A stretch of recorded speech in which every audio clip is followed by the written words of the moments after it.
여러분의 건강을 책임지는 건강 큐브. 안녕하십니까. 더 탄탄병원에서 정형외과 진료를 보고 있는 김도훈 병원장입니다. 저희 더 탄탄병원은 지하철 1호선 대정역 6번 출구에서 조금만 걸어가면 보이는 병원입니다. 척추, 그리고 관절, 그리고 내과로 이루어져 있는데 수술과 비수술 모두 잘하는 병원이 되고자 이 병원을 시작하였고, 척추는 척추, 관절이면 관절, 수술적 치료를 다 잘하고 있다고 생각하고 있습니다. 무릎 관절 연골을 위해서 사실 하는 운동은 평생 태어나서 지금까지 계속 다이어트를 쭉 하고 있고요. 그리고 허벅지 근육 운동을 위해서 하루에 이제 자전거를 한 30분 정도 타려고 노력하고 있고, 그다음에 달리기를 주로 이제 많이 하고 있습니다. 오늘의 내용은 줄기세포 이식술입니다. 일반적으로 관절 연골은 한번 다르면 없어진다라고 생각하는데, 그걸 다시 재생시킬 수 있는 수술입니다.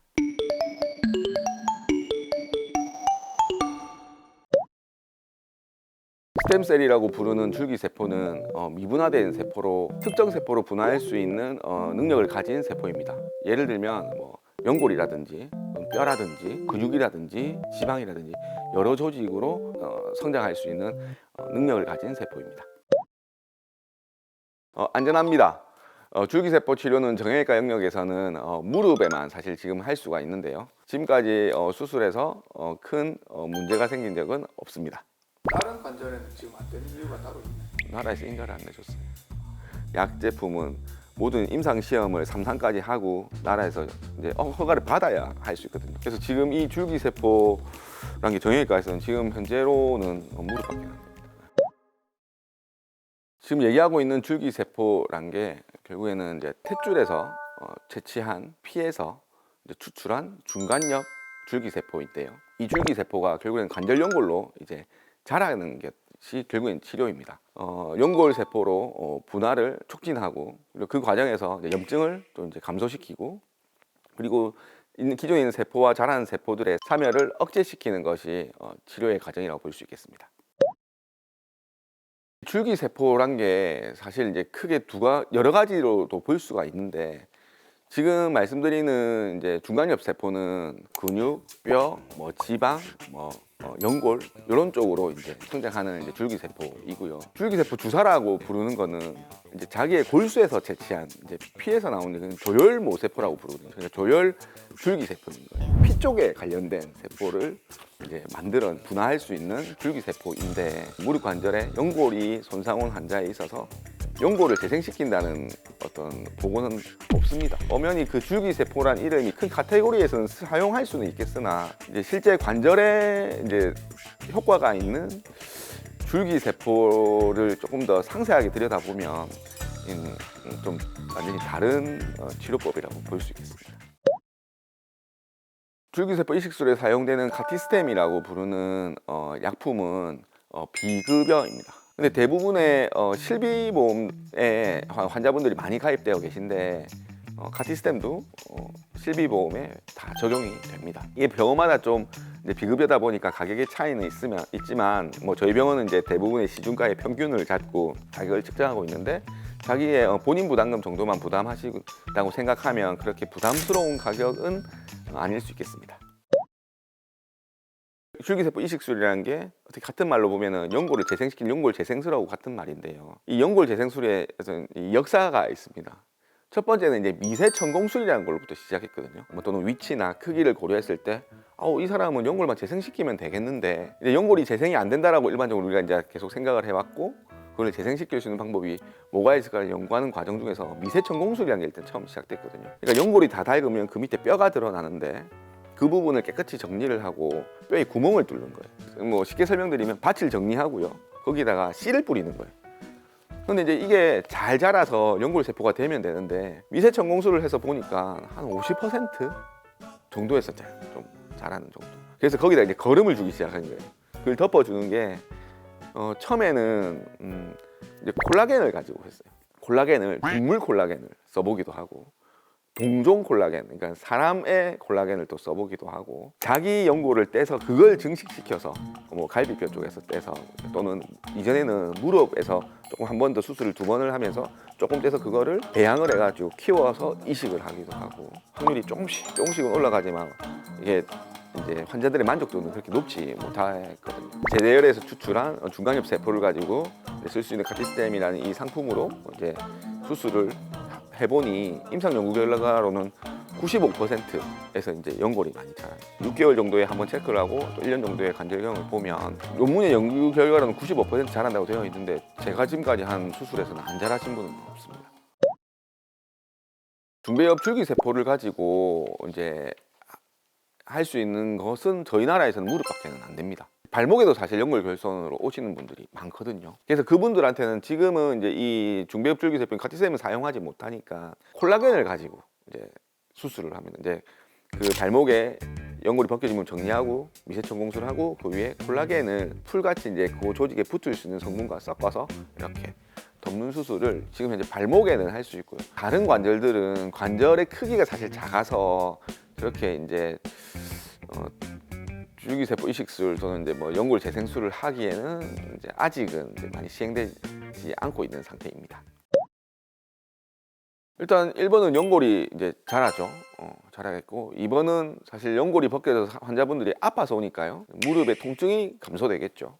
그 기간은 보통 3개월쯤에 좀 좋아지시고 6개월쯤에 많이 좋아지시고 이제 1년쯤에는 거의 안 아프다고 하시는 분들이 이제 대부분인 것 같습니다. 염증성 관절염이 다양한 이제 종류의 염증성 관절염이 있는 경우, 자가면역성 질환을 가지고 계신 경우, 그다음에 류마티스 관절염이 있는 경우, 이런 경우에는 이제 당연히 이제 수술해서 결과가 안 좋을 것이 예상되기 때문에 그래서 이제 수술해서 좀 배제를 하고요. 그리고 이제 휜다리가 심한 경우에도 사실은 이제 배제를 합니다. 여기서 조금 말을 더 붙이면 이제 휜다리가 심한 경우가 이제 또 이제 문제가 되는데요. 이제 O자 다리 또는 이제 X자 다리 이런 경우에 너무 심한 경우에는 이제 수술에 배제를 합니다. 왜냐하면 이제 했을 때 결과가 안 좋을 수 있어요. O자 다리 같은 경우에는 보통 안쪽이 손상이 많이 오면 이제 우리가 이제 그 축을 이제 보는 게 이제 전체 하지의 축을 탁 사진을 찍어서 대퇴골의 머리부터 발목의 관절에 발목 관절에 이제 중간까지 선을 긋거든요. 일자 다리에서 약간 O자든 X자든 5도 이상 벗어나면 일단 줄기세포 이식술 단독으로만 하는 거는 저희는 조금 배제를 합니다. 결과가 안 좋을 거란 거를 이제 충분히 예상되기 때문에 이 휜다리를 이제 교정을 하면서 이제 줄기세포 이식술을 사실 하는 경우가 그냥 줄기세포만 이식하는 경우보다는 훨씬 이제 케이스가 많은 것 같습니다. 뭐 한 8대2 뭐 정도 되는 것 같습니다. 가장 중요한 것은 이제 주사 치료입니다. 이 수술을 하기 전에는 환자분들이 이제 아파서 주사를 많이 맞으시는데 그 주사에 스테로이드를 조금씩 섞으시거든요. 근데 이 스테로이드가 연골이 자라는데 엄청나게 방해를 많이 합니다. 가까운 수술 전시기, 예를 들면 한 1, 2주 전부터는 아예 주사를 안 맞는 게 좋겠고요. 또 수술하고 나서 아까 말씀드렸듯이 통증이 바로 좋아지는 게 아니고 그 기간이 걸리기 때문에 그 기간 동안에도 혹시나 아파서 가서 스테로이드 주사를 맞으시게 되면 시간과 노력을 들이고 비용을 들여서 한 수술이 효과가 엄청나게 떨어집니다. 가장 중요한 후속 치료는 뭐 스스로 하는 겁니다. 적정 체중을 유지하시고 그리고 이제 허벅지를 강화시키는 운동을 하시는 게 중요하겠습니다. 수술하시고 나면 6개월쯤에 저희가 보통 MRI를 찍어서 연골이 자란 정도를 확인을 한번 하고요. O자 다리는 X자 다리 수술을 같이 한 경우에는 1년째 그 금속판도 같이 제거를 합니다. 뭐 자전거 타기, 그다음에 수영 등이 있겠습니다. 자전거를 타실 때는 항상 안짝 높이 높여서 무릎 다 펴지게, 그 상태에서 5도 정도 무릎이 살짝 굽어지게 안짝 높이 조절하자 꼭 타시고요. 수영을 하시되 오리발은 꼭 안 꼈으면 좋겠습니다. 모든 몸의 중심인 코어 근육을 강화시킬 수 있는 운동을 같이 곁들여서 하시면 좋겠습니다. 저희는 이제 환자분에게 치료할 수 있는 무릎의 모든 수술들이 다 가능한 병원이기 때문에 환자분이 오셨을 때 검사를 했을 때 그 환자분에게 딱 맞는 치료를 결정해서 수술을 권유 드릴 수 있는 것이 저희 병원의 큰 장점인데, 그 중에서도 이제 연골 재생술을 할 때는 뭐 O자다리 교정술이나 X다리 교정술이 같이 동반돼야 되는 경우들이 많은데요. 그것도 사실은 뭐 수술을 많이 한 경험들이 사실 중요하기 때문에 저희는 이제 그런 경험들이 워낙 풍부하다는 거. 그러한 이제 수술의 결과와 또 그런 많은 수술의 횟수, 경험치가 저희 병원의 큰 장점이 되겠습니다.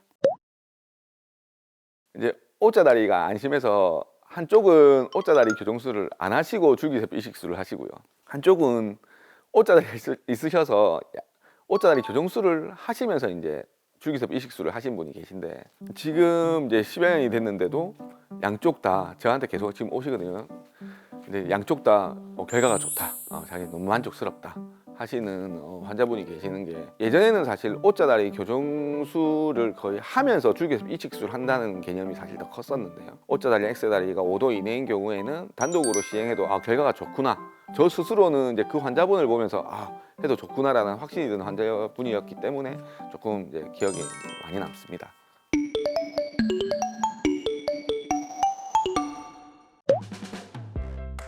여러분, 관절 연골도 잘할 수 있습니다. 많은 환자분들을 보면 인공관절이나 다른 수술들밖에 말씀을 못 듣고 오셨다가 무릎의 관절을 재생시킬 수 있다고 하면 많이 놀라시는데요. 무릎의 관절 연골도 재생시킬 수 있으니 저희 더 탄탄병원에 오셔서 정확한 진단을 꼭 받아보시기 바랍니다. 우리 모두가 건강해지는 그날까지 건강 튜브!